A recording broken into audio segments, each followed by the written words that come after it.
Have you ever sat in that heavy silence at a family dinner? Here on Tales of Home, we retell those moments, honest, everyday, sometimes controversial. Every story is a mirror. Subscribe, join the conversation, and maybe find a little healing. Rain smacked the garage roof hard enough to rattle the gutters. Nora Ellis lifted the rolling door anyway because that's what she did on Sundays. Crack the hinges, take 2 steps in, breathe in the smell of oil and dust and old vinyl. The door climbed, groaning. Cold air pushed past her ankles. The light hit bare concrete. No Camaro, just a rectangle of clean floor where tires had sat for years, and 2 faint half-moons of leaked coolant like old halos.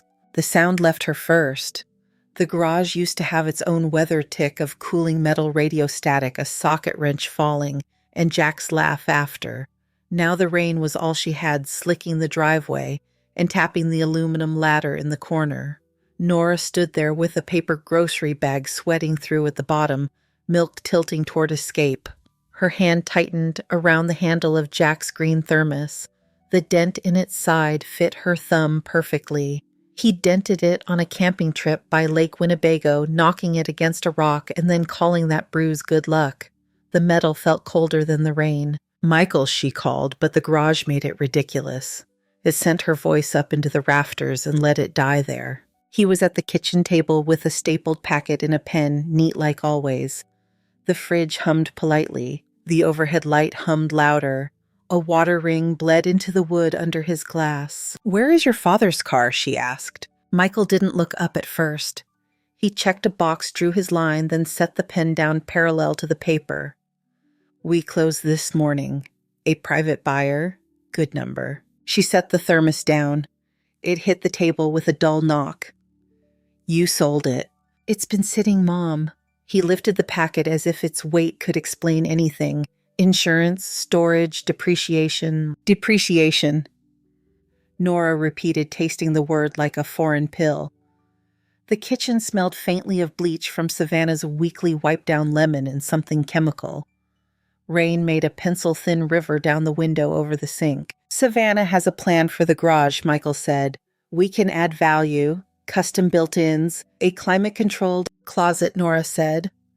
She could see it because Savannah had shown her on a tablet once, soft lighting and white drawers and a little ladder that rolled like a toy. "It's sensible," Michael said. "You don't drive the Camaro. Dad wouldn't want—" "Don't," she said softly. "Don't finish that sentence." He sat back as if the chair had moved without asking him. "I'm the executor. I handled it." The thermos cap squeaked under her fingers. Nora kept her eyes on the window because the window didn't look away. Their backyard maple moved like a dark animal. She thought of Jack's hands with the wire brush, the soft scratch of steel wool, the way he'd hum when a bolt finally broke free. She thought of the little atlas he kept in the glove box with coffee rings turning Minnesota into moons. The landline rang old brassy a sound that belonged to a different decade. It rang again. On the 3rd ring, Michael snatched it up, set his clipped last name into the receiver, listened. His face lost a layer. "For you," he said, already standing and holding the phone out. Nora pressed the cold plastic to her ear. "This is Nora, Mrs. Ellis Diego Alvarez." "Alvarez, Classic Works." A voice with grit under it, kinder than it tried to be. "Sorry for the hour. Storm's making a mess. I need you to come by." "About the car." The words stumbled. "About what your husband left in it," Diego said. "He told me I'd know when to call you." A pause, the sound of rain on a metal roof. "That time is now." The street to the shop was a sheet of pewter. Wipers fought. Flags braided themselves around their poles and snapped.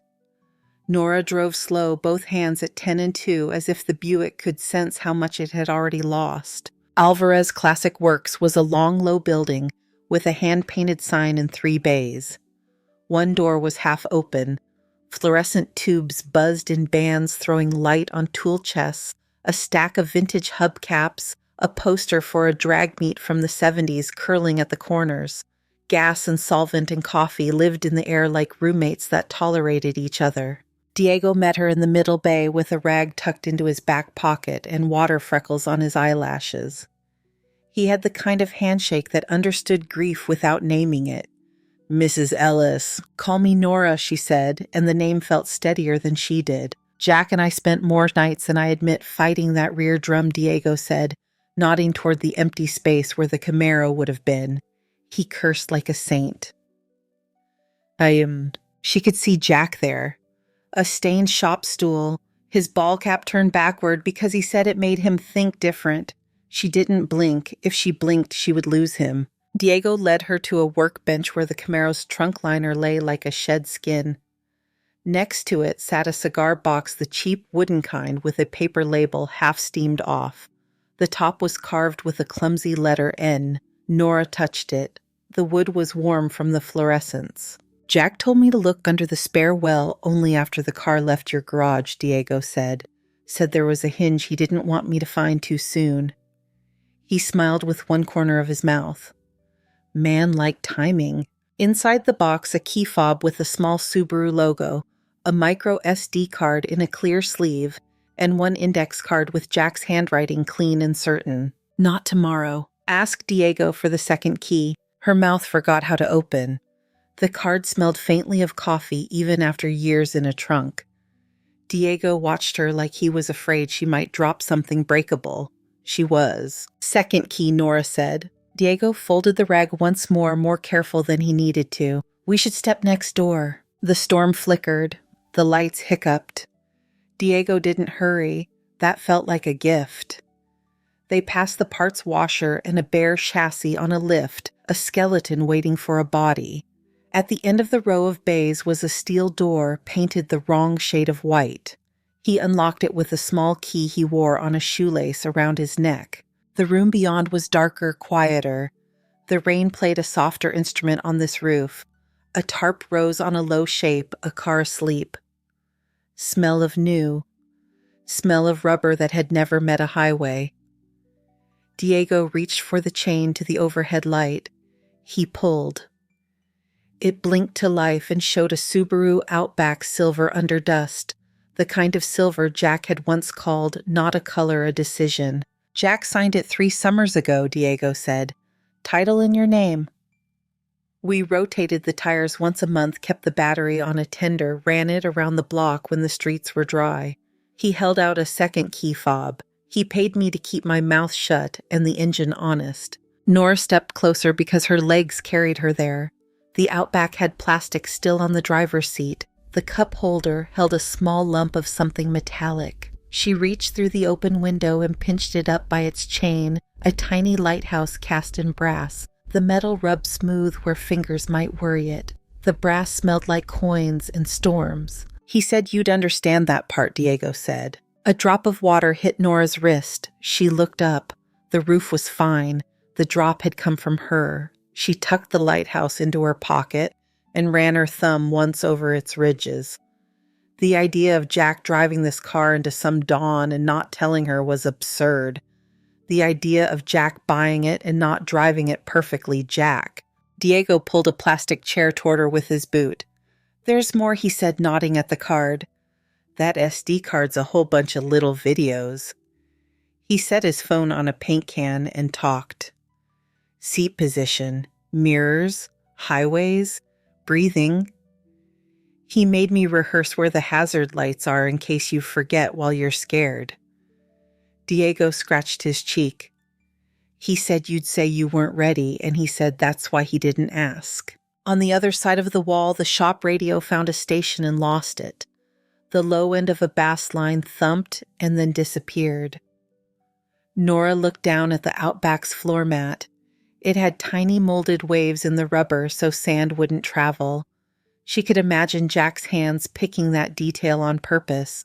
Behind them, the steel door rattled. The storm had broken sideways. Lightning flattened the world to white for a blink. The tarped cars in the other bay glowed and then fell back into themselves. "You okay?" Diego asked. "Ask me when the rain stops," Nora said. She was surprised to hear her voice in one piece. The brass lighthouse warmed in her palm where heat had nowhere else to go. Diego went to the wall and flipped a switch. A humming unit coughed into life, throwing warm air on their shins. He handed her the second fob, again slower this time, like he was offering a fragile bird. He wanted you to start with the seat. People forget the simple things. Diego pressed his knuckle to a button on the door panel. The seat whispered forward, then tilted. Reach what you need to reach. That's what he said. Nora sat. The plastic crackled under her like ice. The wheel was a friendly circle, not a dare. Out of habit, she adjusted the mirror and caught her face, rain-damp hair escaping its clipped pupils wide. She was 61 in the mirror and 71 in her knees and 19 in her throat the first time Jack let her merge onto the highway, his hand hovering near the wheel and then dropping away because he trusted her faster than she trusted herself. The chain above them flickered again. Somewhere a transformer complained. The light over the hood went to a slow strobe. The brass lighthouse swung from her fingers and threw a small pale arc against the dash. Storm's on the line, Diego said. We can pull it out when the grid stops arguing. Nora nodded. She closed her hand around the lighthouse, feeling the engraving tiny windows, the band of the lantern room, the suggestion of a door. Her other hand found the thermos she had carried with her without thinking. The dent met her thumb again. The two metals, one green, one brass, clicked once a sound with more certainty than she felt. Thunder pushed hard enough to make the floor think about it. The fluorescence shivered. The world dimmed to rain in the shape of the outback and the outline of Diego by the door, his shoulders a bracket in the wavering light. Then the lights went out. The rain kept going. The room breathed once and held it. In the dark, Nora's palm found the lighthouse again by memory, the edges now familiar. The smell of new upholstery rose close and clean. Somewhere a relay clicked hopeful. The silver shape in front of her was mostly shadow, but not empty. Not empty at all. The dark in Diego's storage bay had weight. It pressed against Nora's cheeks, against the bridge of her nose, made her breath sound louder than it should. Somewhere above, rain thudded and slid. Somewhere inside the wall, a relay clicked, failed, clicked again. The brass lighthouse warmed in her palm as if it made its own weather. A cone of light formed by her knee. Diego's small flashlight. Generator's touchy, he said, from the doorway, voice low, so it wouldn't spook the dark. We'll coax it. He set the light on the fender, and the outback took shape, silver, curved clean seam, a car like a sentence that knew where it was going. He opened the driver's door. The dome light glowed faintly off an independent battery Nora couldn't see. Plastic whispered. Seat controls hummed. He pointed without touching. Triangle. Hazards. Because fear makes fingers forget. Her thumb found the triangle. A red heartbeat pulsed on the dash. She nodded. He waited, then handed back the key fob. Start her. The engine woke quiet. Not the old bark of carburetors Jack loved, not that garage-rattling chest laugh of a V8, but a steady clearing throat. A smell rose new upholstery, warmed vinyl, a hint of adhesive that would fade with miles.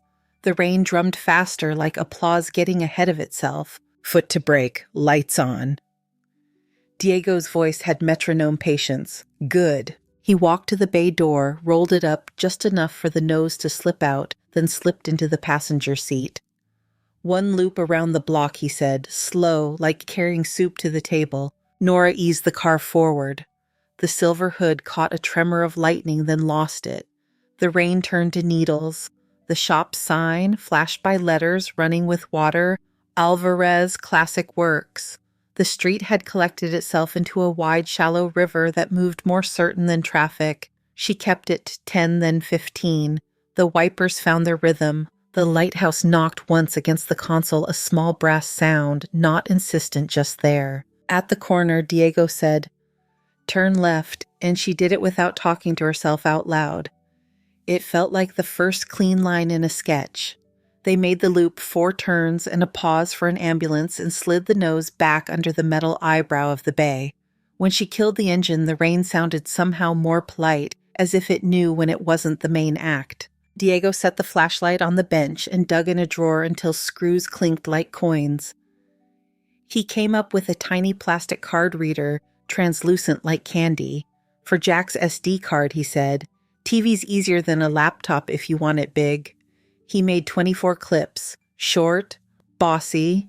Diego smiled once. He drank coffee through all of them. You'll hear it. Nora slipped the reader and card into the pocket with the lighthouse, and the pocket felt like a small museum exhibit. A brass exhibit, memory in digital form. She put her palm flat on the Outback's roof as she walked away. Warm. Real. A thing someone had arranged for her with care when she'd been sure the arrangements were over. At home, the kitchen light hummed like before, but the room had moved half a degree out of alignment. On the table, Michael had arrayed clean stacks, manila folder stapled a packet, a tablet face down on a woven placemat, as if it needed rest. The green thermos sat in the counter corner where Jack had left it most mornings. Nora set the keys in the little card reader beside it, the metals clicking against each other. Two small noises that drew Michael's eye. "What's that?" he asked, adjusting a stack so its corners matched. "Keys," Nora said. "For what?" "For a car," she said, and left it there. Savannah's heels found the tile with bright decisiveness. She drifted in, wearing a draped sweater the exact color of wet slate hair lifted into a careful knot. The tablet woke to her touch and bloomed with white closets, glass doors, soft recessed lighting. Shelves the width of handbags, a ladder on rails. "Picture this," she said, tapping to slide through the render. "The garage becomes livable space. We can do a microclimate, no warping storage. That's a pleasure, not a compromise." Nora glanced toward the back door, toward the lines of rain on the glass, how it turned the maple into a watercolor. She could almost see Jack's shoulder under the blame. She took the paper atlas from the drawer under the phone, where it had thinned over decades, and laid it gently across the clean brightness of the tablet. Wisconsin peered up at them in faded blue. Savannah smiled with her lips. "Analog is charming." "Charming keeps you warm," Nora said, and smoothed a coffee ring over Duluth, Minnesota, as if flattening the past would make the paper stronger. Michael folded his arm across himself like he was pinning a file there. "Mom, I'm not the enemy here. I'm trying to keep things efficient, solvent." The car Dad's car was a depreciating asset with, "Don't," Nora said again, not cruelly, the way you warn a glass on the edge of a table with your eyes. Savannah rotated the tablet under the atlas until the white closet bled into Lake Superior. She talked softly about comps in the neighborhood, about resale. Michael looked at the keys on the counter like they'd arrived without his signature. Nora watched the rain and thought of the cigar box, the carved letter N, Jack's careful hand not wasting lines. "Can you sign here?" Michael slid a single page forward, a thin blank for a fat obligation. "Not tonight," Nora said. "I have things to watch." He glanced at the TV, at the green light on the old DVD player that had never learned to turn itself off, and opened his mouth to say something about cable streaming modern life. He didn't. He put his pen parallel to the paper and let his hand rest. In the living room, Nora fit the card into the reader and the reader into the TV's flank.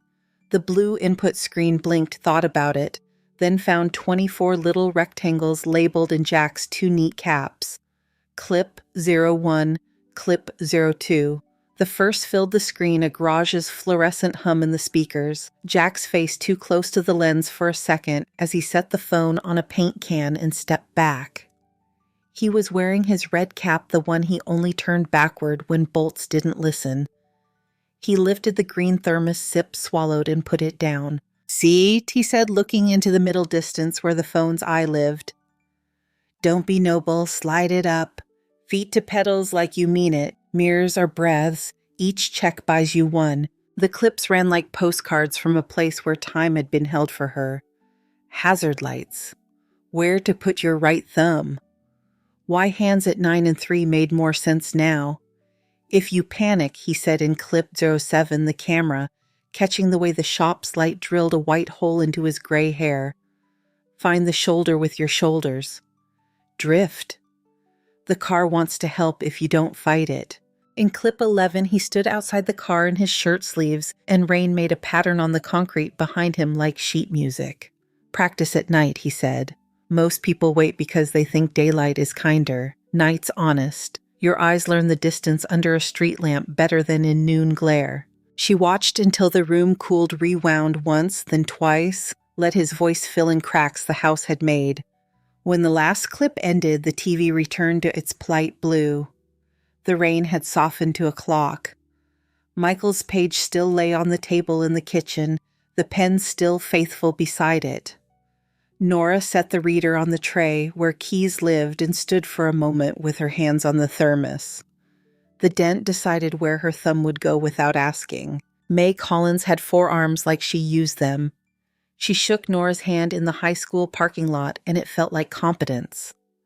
The bleachers made aluminum ovals in the gray. The football field was out-of-season green, cut to a military buzz, the smell of damp grass and worm castings heavy after last night's storm.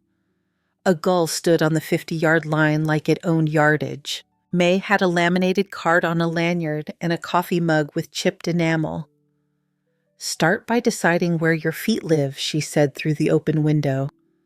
"We're not courting anxiety, we're giving it directions." They traced a slow oval in paint-chalked cones. May's voice stayed even. "Check your mirror like you're agreeing with yourself. Don't saw the wheel, you're not shaping a bowl. Bleed off speed, don't murder it."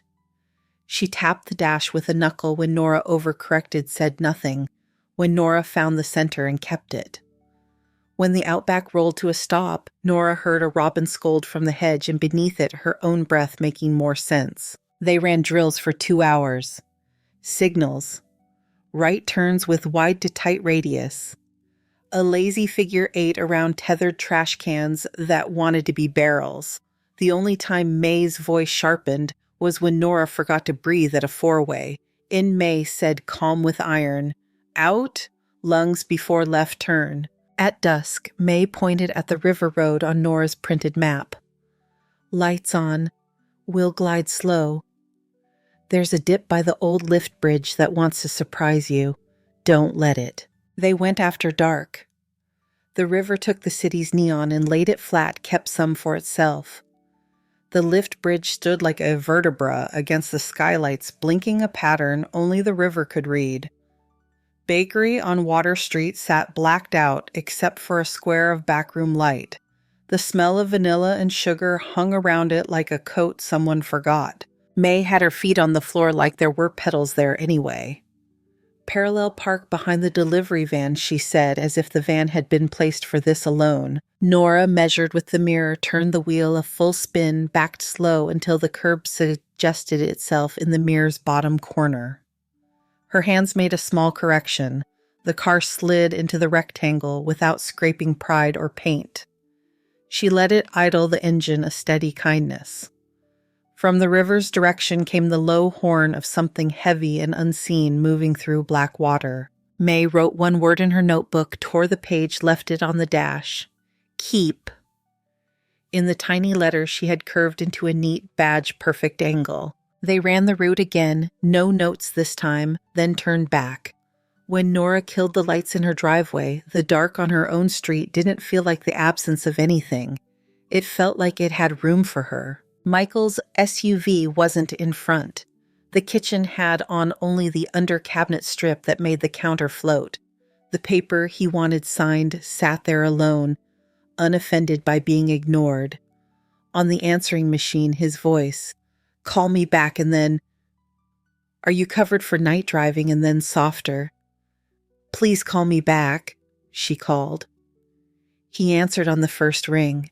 "Are you driving at night?" he asked, skipping hello. "Yes." "Are you insured for?" "Yes," she said, though the policy never changed the feeling of hands on a wheel. Static moved on the line like a small animal. He exhaled. "I sent you an email. Documents we need to move forward. Savannah's schedule is tight. We'd like to get the contractor in." "Not tonight," Nora said. "I'm not signing tonight." "Mom," not a good word for this moment, she said, and heard him stop himself again. She could picture him in their kitchen under a pendant light, tie loosened sleeves rolled, looking at an empty door like it was a person who agreed with him. She turned the phone off and stood in the quiet long enough to hear the house find its own breath. In the hall, the atlas waited dog-eared. She opened it to the page of the Great Lakes. Her thumb found Duluth and felt the faint raised line of an old coffee ring Jack had left there by accident or on purpose. Morning brought air washed clean. The storm had dragged color from the sky and then returned it brighter than before. The Outback's hood beaded sunlight into coins.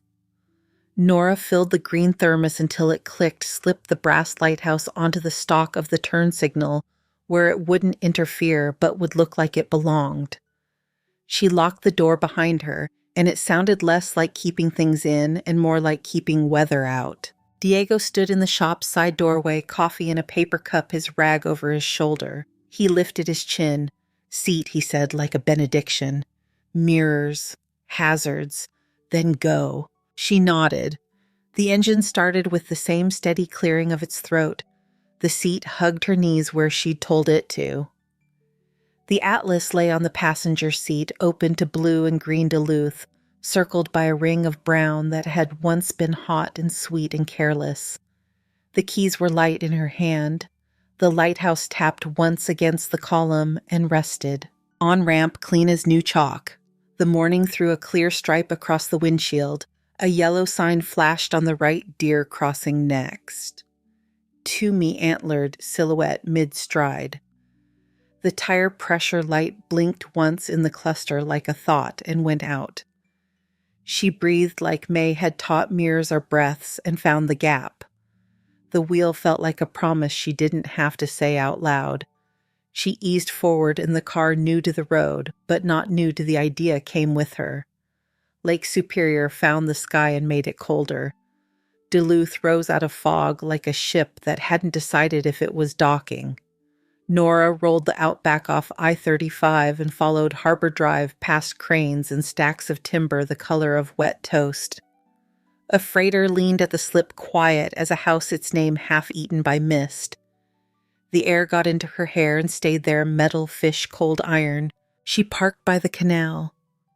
The aerial lift bridge wore a rectangle of lights that blinked in slow code.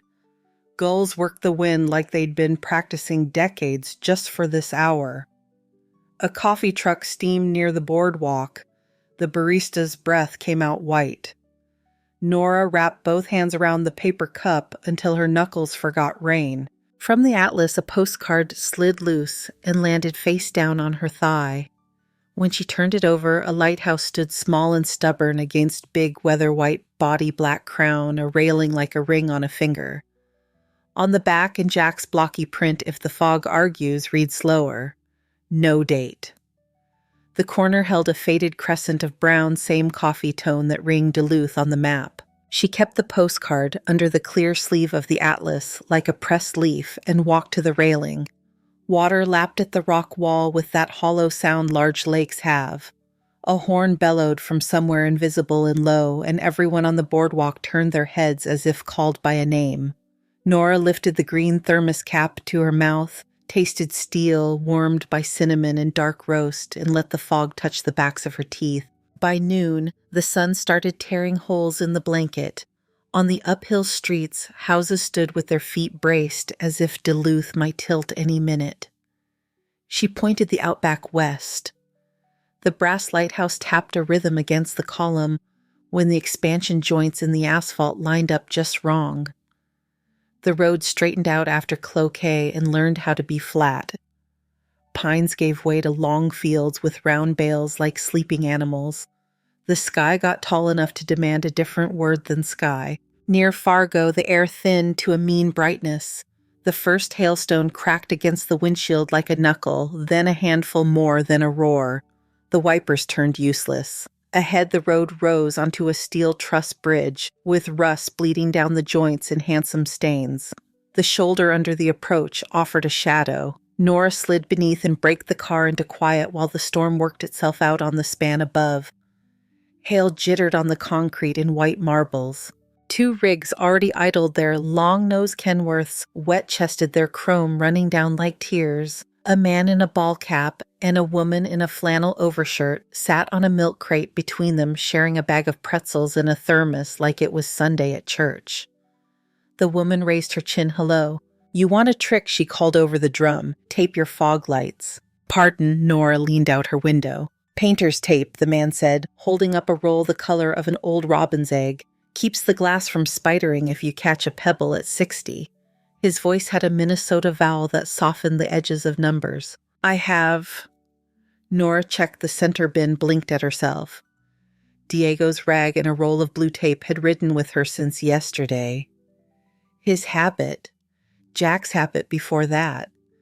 She tore a strip with her teeth, the adhesive chemical and summer sweet at once, and laid 2 neat X's across the fog light lenses, palms firm to chase out bubbles. The hail made their knuckles hurry. When she finished, the woman gave her a little salute with the pretzel bag. "Good as church," the woman said. "Storm will spit you out in 5, the man added. "Take it easy until the plows scare it back into the ditches." 5 turned out to be 7. Then a sudden quiet that felt like mercy. When Nora pulled back onto the road, the bridge shook a little under the weight of weather leaving. The Outback's tires wrote 2 dark lines on the bright wet. She thanked the tape out loud. The brass lighthouse bumped like agreement. The Dakotas opened like someone had rolled a map across a table and forgot to put salt shakers on the corners. Sun lit the stubble on stubbled fields. Grain bins dotted the horizon like punctuation. Nora went lightly on the throttle and watched white clouds drag their shadows across far miles. The Atlas lay beside her, the postcard's lighthouse looking up as if from a pocket. Badlands meant color the road chose not to warn her about red, that wanted to be orange-gray, that remembered being ocean folds of earth like sleeping beasts. She turned off onto the scenic byway on a whim that felt rehearsed. The sign wasn't large, but the arrow bit. Route 240 worked its way along ridges and cut banks, flirting with the idea of falling.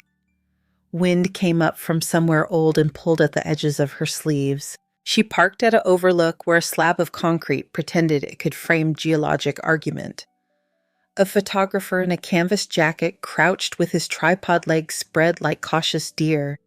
He glanced once at her, then at the sky, a judge deciding verdicts between clouds.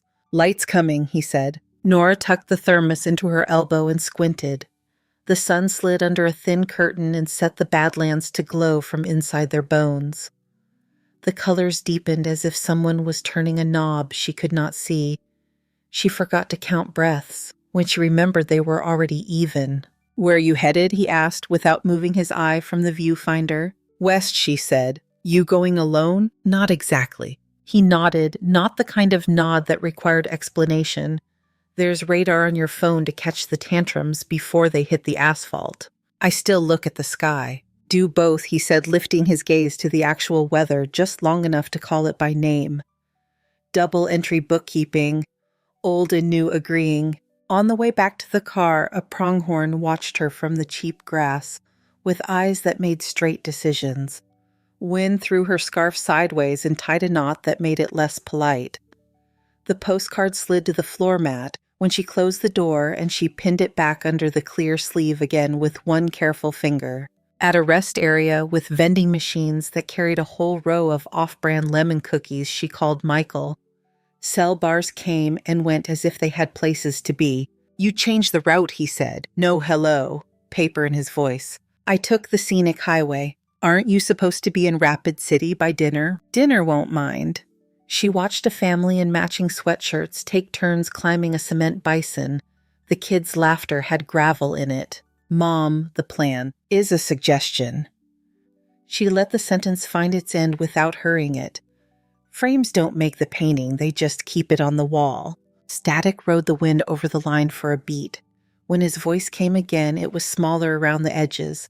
"Are you okay?" "I am. Do you know where you're sleeping?" "I will. I can book. I'll call if I need your help," she said, and the words lived there without apology. On the cement bison, the smallest kid threw both arms up and didn't fall. Michael breathed in, out, a habit borrowed from someone they both missed. "Text when you stop," he said finally. "I will." She closed the phone and stood still as the prairie let the sun climb down it. Evening edged in before she noticed. Past Billings, the sky turned the bruised color of plums left a day too long on a windowsill. A green sign promised an exit toward a state road that flirted with the northern boundary of Yellowstone without committing to tickets or gates. Pines shouldered the asphalt into curves that asked for respect and paid it back with views like a dare. Nora downshifted with her foot in her breath. The thermos knocked once a low note. Headlights stitched between trees. The shoulder got skinny. A pair of eyes found her light and hung there 2 beats bright coins before the body attached to them decided to move. The deer's legs answered late, but answered. Nora eased the brake, not the panic, and felt the nose dip just enough. The Outback held straight. The animal lifted in a calm vertical. A ballerina, who remembered she was also a horse, cleared the painted line and vanished into dark. She let the car go still 2 seconds more than necessary, checked the mirror, like Jack had told the camera to tell her, then let the wheel pull them along again. The radio found a station spinning slow old road songs played low. If Jack had been there, he would have tapped the dash twice with his ring finger at that deer and said nothing. She did the tapping for both of them. The motel near the river had a vacancy sign that flickered between open and OPN.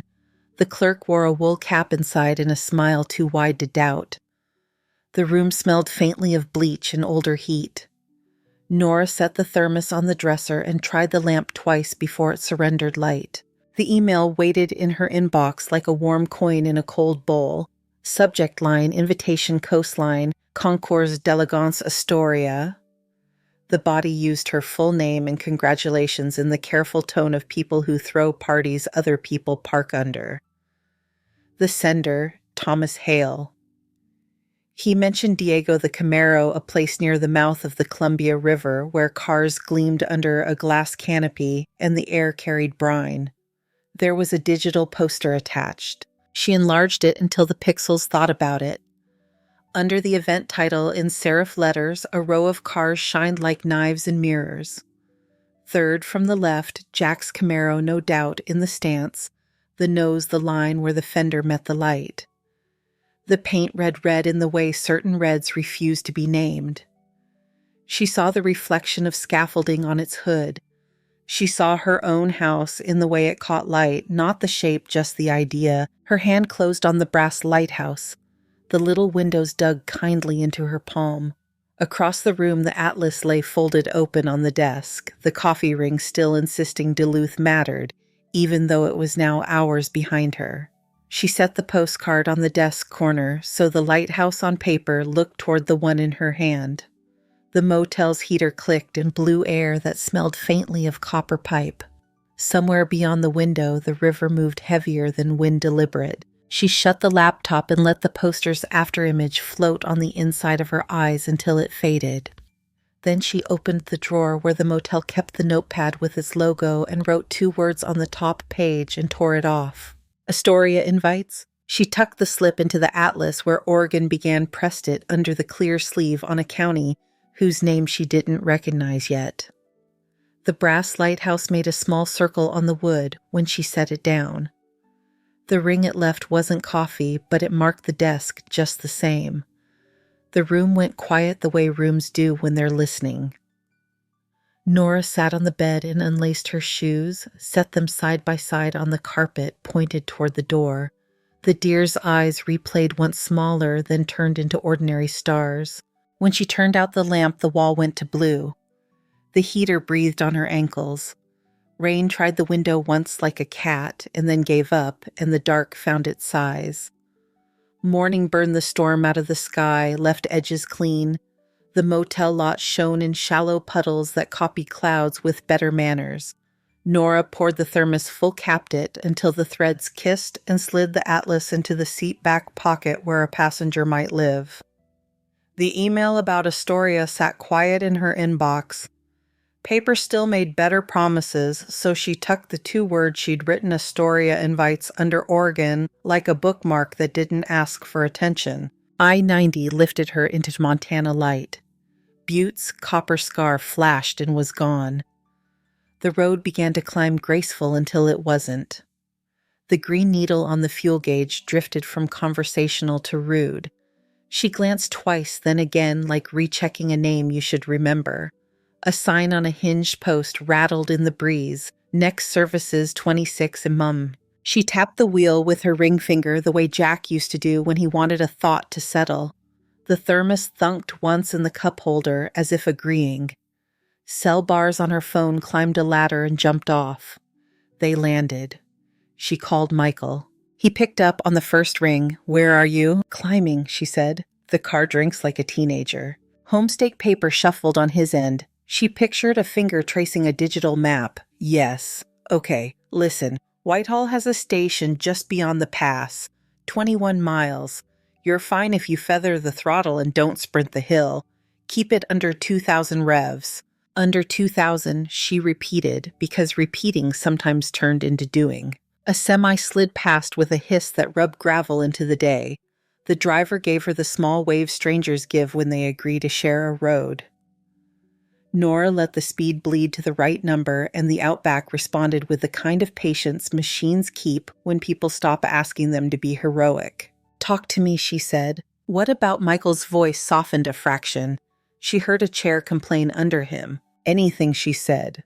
He told her about a meeting that went sideways, then righted about a junior analyst who answered a question with the truth and startled the room. He told her Savannah had tried on a pair of heels that made her taller than she knew what to do with, and laughed like it wasn't for anyone else. He told her he'd found a socket set in the hallway closet and stood there for a full minute without moving because he could smell oil that wasn't there. The pass leaned over them. Sky narrowed to a slice. The gauge nudged rude again. Michael breathed in and out like someone remembering where his lungs lived. "One more mile," he said, "and then just over the crest. You'll like the glide." She did. The road tipped and gave the car back what it had asked for. The engine let go of tension one muscle at a time. Whitehall Station slid up on the right, a low canopy flicker in the lights that meant someone owed the bulbs an apology. She pulled in, killed the engine, held the wheel one extra beat, and only then let go. Through the pumps, the cashier watched a small TV that showed weather crawling across the state like a slow animal. He rang her fuel with 2 thumbs on his phone and no conversation. When she popped the hood to check oil she knew didn't need checking, an older man in a knit cap nodded at the blue X's on her fog lights. "Hail tape," he said. "Your granddad taught you that, or are you learning on your feet?" "Well, I borrow tricks," she said. Borrowing's how we get to keep anything he said almost to himself. West of Missoula, the sky remembered what weather could do. Clouds stacked in dark books. Rain came on hard, then harder, the kind that turns highway into a rumor. The Idaho line lifted out of the trees in a quick sign, and a change in the pavement's voice. Trucks bunched up like cattle before a gate. The brass lighthouse thumped a small, steady rhythm against the column, not anxious, insistent enough to be counted. Phone bars disappeared, came back, disappeared. She pulled into the right lane. The spray from a set of duels turned her windshield into a gray thought. A memory of Jack's Clip 07 stepped forward like a line of dialogue she could stand on. If you panic, find the shoulder with your shoulders. Drift. The car wants to help if you don't fight it. She signaled east, found the shoulder without drama. Hazard triangle on. Wipers working at a speed that had nothing to do with rain now and everything to do with comfort. She unscrewed the thermos cap and let cinnamon climb into her head. The brass lighthouse was warm when she picked it up, and the metal print it left in her palm had edges she knew now. Michael called without her calling him. "I lost you. I'm under the weather," she said, because accuracy has its own mercy. "Do you want me to stay on?" he asked, carefully neutral. "Stay," she said. They didn't talk for a handful of seconds. The rain did. He coughed into his sleeve and then didn't fill the space with anything. The wipers kept their metronome. A pickup slid onto the shoulder 3 car lengths ahead and sat with its brake lights thinking aloud. Beyond the guardrail, a slope fell away into a plan the trees understood. "I shouldn't have sold it without asking you," he said finally. She didn't answer immediately, Rain patted the hood like a hand that meant well. "You thought you were carrying something heavy for me," she said. "You were carrying something heavy for you. I thought—" He stopped. Static moved a chair in the line. "I thought you were stuck. I wanted to unstick you. I was in a hurry about it." "Jack didn't hurry," she said, not accusing, just putting a stake in ground they both knew. "He didn't fix what wasn't broken, even when it looked broken to other people." "I don't know how to do that," Michael said, and the admission rearranged his voice. "You're doing something else," she said. "You're staying on the phone." "A beat. He caught himself. I'm here." She flicked the hazard off and on to mark the thought. Rain slid back a notch, or she decided not to call it names. A dot truck ghosted past with its arrow board blinking a pattern that meant behave. She tucked the lighthouse chain back around the stalk, waited until the spray settled, and eased into the lane again. The tires picked up the groove like a record player finding its song. "Text me when you reach a roof," he said. "I will," she said, and he let the line go quiet without hanging up for a few breaths more, then clicked out of her ear. Lookout Pass came and went in a gray that wanted to be white. The descent into the panhandle ran out like a sentence that had been edited, no wasted words. Pines pressed closer, then eased. The rain gave up its argument in small defeats. Her hands learned the wheel's texture the way fingertips learn the edge of a favorite cup. Spokane came on with lit signs and a river that had decided to be the loudest thing in town. She found a hotel made of brick and a lobby that liked leather more than necessary. The clerk wore a tie like his father had taught him and slid a hand-labeled envelope across the counter as if she'd been on the schedule for weeks. "For Ms. Ellis," he said, "delivered this morning." Inside a heavy stock invitation the color of clean bone, coastline concours d'elegance, crisp in ink that drank light. A guest pass with her name engraved at the bottom like a fact. A smaller card with a note in a hand that leaned right but kept its feet. "From Thomas Hale? Diego says you're pointed west. If you have it in you, come see what love does to metal." Folded around them, a printout of Oregon tide tables with a circle around Cannon Beach low tide and a pencil line that underlined a time as if times could be trusted. Her room had a window that made the river look like muscle. She placed the invitation on the desk beside the atlas. The postcard lighthouse faced the river. The brass one faced the room. She took off her shoes and lined them up straight by the wall, not out of habit, but gratitude. The Outback key fob slept under her palm on the bedspread as if it were warm-blooded. The shower hissed until the mirror admitted nothing. Steam loosened something behind her ribs that wasn't a knot so much as a habit of bracing. When she came back out, the room had thinned its hotel smell to something like invented cedar. She cracked the window and river air slipped in a little cold, a lot awake. On the desk, the tide table watched the atlas. The invitation watched nothing. Night shouldered up the glass and leaned in. The brass lighthouse hung from the bedside lamp on its chain, turning the shade's edge into a ghost of a beam. The river kept its voice steady. The past lay there, not arguing, simply present. Nora slid the card with Astoria invites deeper into the atlas until Oregon covered it like a hand over a pulse. Then she switched the lamp off with 2 fingers and lay back listening to water that didn't need witnesses to keep moving. The road slipped out of Spokane like a river that had decided to be pavement. Nora followed it west. Vineyards leaned down basalt shoulders. The Columbia ran alongside steel-bright, muscled-carrying barges like patient beetles. She cracked the window and let air in that had crossed orchards, bare-cut grass, a chemical hint of irrigation. The Atlas rode open on the passenger seat. Oregon unfolded. The coffee ring that once circled Duluth now touched counties with names her mouth tested and kept. East of Troutdale, the gorge narrowed to a throat. Wind rattled signs and leaned on the Outback's side panels. Nothing unkind, just a reminder that forces existed whether or not anyone had the time to name them. Waterfalls stitched white zippers down green walls. She could have pulled off 12 times and didn't. The low tide circle on the tide table nudged her wrist like a soft deadline. By late afternoon, Highway 26 let go of its trees and gave her sky. The air changed first salt as an afterthought, then not an afterthought. The smell found a memory it wanted and sat in it. Nora carried the green thermos by the neck and walked from the lot at Cannon Beach down to the flat where the ocean talked to stones. Haystack Rock didn't loom so much as insist. It made its own weather a fringe of birds sewing the edge between sea and sky. Low tide had worked its quiet. A wide seam of sand lay open, dark and firm, mirroring clouds that had the good sense to be dramatic without raining. She stepped out of her shoes and let cold travel ankle to shin.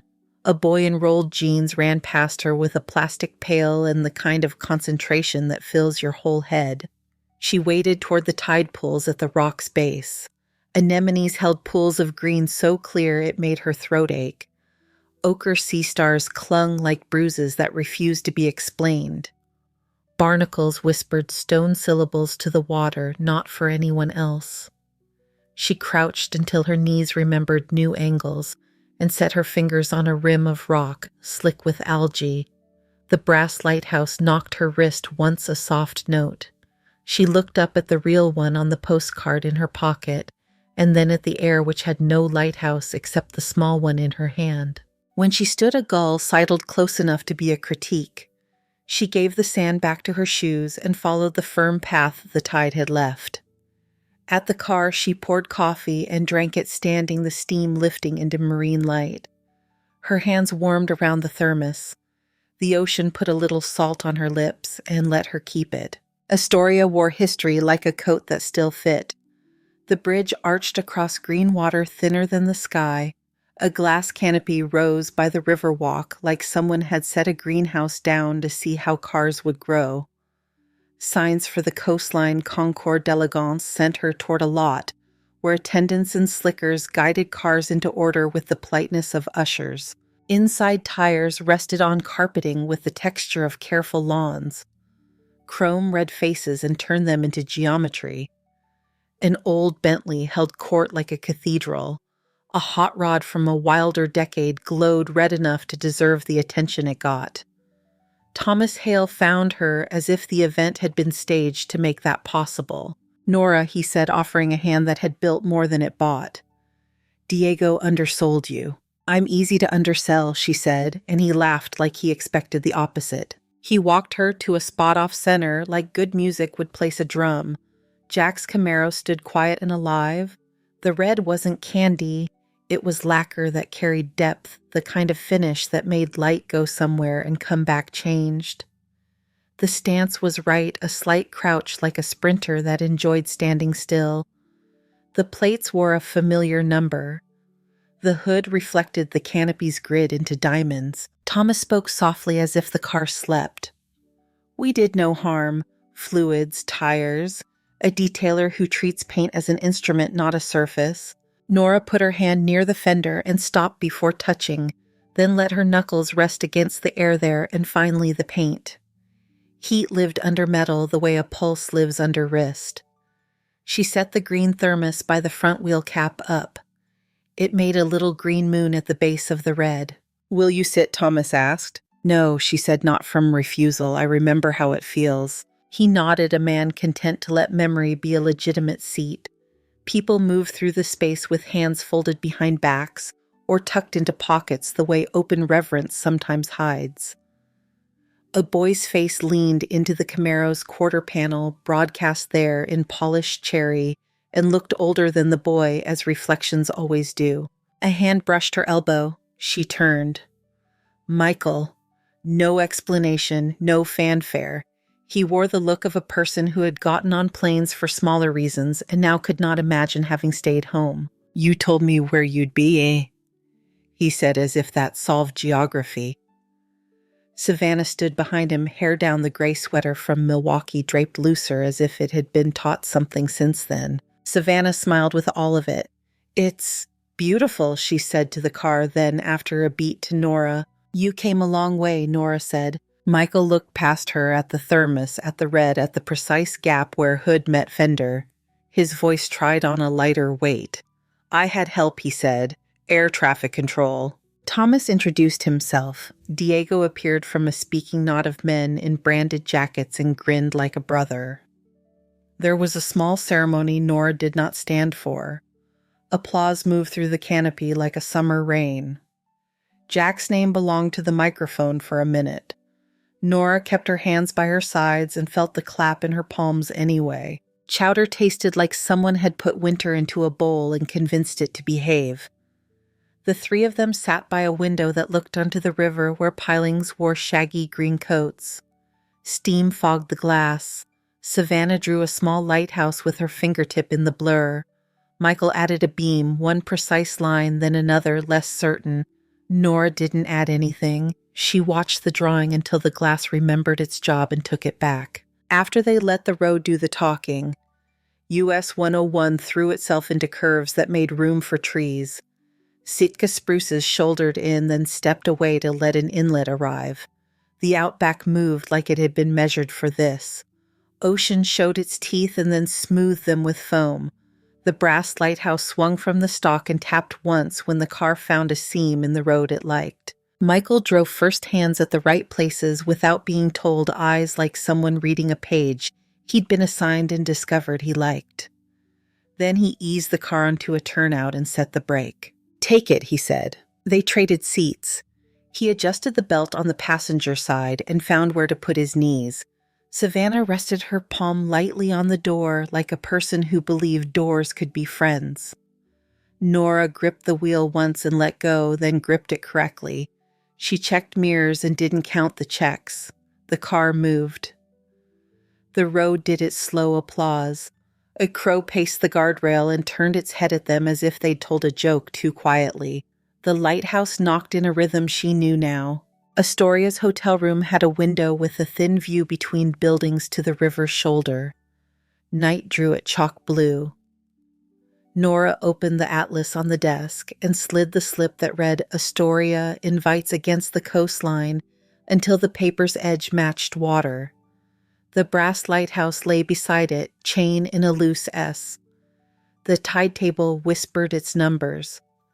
She slid the green thermos into the tray with the keys and listened to metal touch wood. Morning was gulls and bacon in the hall. They met in the lot with travel mugs and the kind of quiet that means nothing is wrong. Diego hugged her one arm and pretended his eyes itched. Thomas shook her hand, then covered it with his other hand in a gesture older than introductions. Michael loaded nothing because there was nothing to load. Savannah tucked her hair into a knit cap and found she liked knit caps. They drove the bridge slow because some things earn slow. Water moved under with that steady insistence large rivers use when they meet the sea and recognize something of themselves. On the far side, the road rose curled thought better of it and laid flat. The Pacific breathed in long syllables. Nora stared straight ahead until she could look left and see it without forgetting the right. The way home did not ask to be narrated. Miles arranged themselves. The atlas folded smaller. The brass lighthouse hung from the stalk, and then from the bedpost in a motel 2 states later, and then from the rearview mirror in a driveway she knew. She turned the key in a lock the way she had turned it 1,000 times. Inside the house exhaled like a person awake before dawn who decides to be kind about it. In the garage, late light poured itself across concrete and turned dust to glitter. The empty spot was not empty. The Outback slid in and let heat tick out of its engine. She shut it off and sat until the quiet took shape. On the wall, the pegboard still held hooks that missed wrenches. A socket lay where Jack had left it on a shelf, the one piece he always forgot and then pretended he'd wanted separate. Nora got out. The brass lighthouse tapped the column and then her knee. She reached up and hung it on a small nail by the door, one she'd hammered in years ago to hold a bag of rags and never used. It swung once, then settled the chain, making a tiny circle of sound. She set the green thermos on the workbench. The dent met her thumb. She opened the atlas to Oregon and smoothed a corner the tide had wanted. The pages smelled faintly of glue and old coffee. The coffee ring that once lived on Duluth now touched Astoria Cannon Beach, a line of small towns with names that tasted like salt and cedar. She stood in the doorway a moment longer and listened to the car settle to the house, find its evening to whatever it is a garage keeps when it isn't storing grief. Then she reached for the switch. The light came on clean and held. Thank you so much for listening to today's story. If this story resonated with you or made you reflect, I'd love to hear your thoughts, so feel free to share them in the comments below. And don't forget to like, subscribe, and hit the notification bell so you won't miss the next story.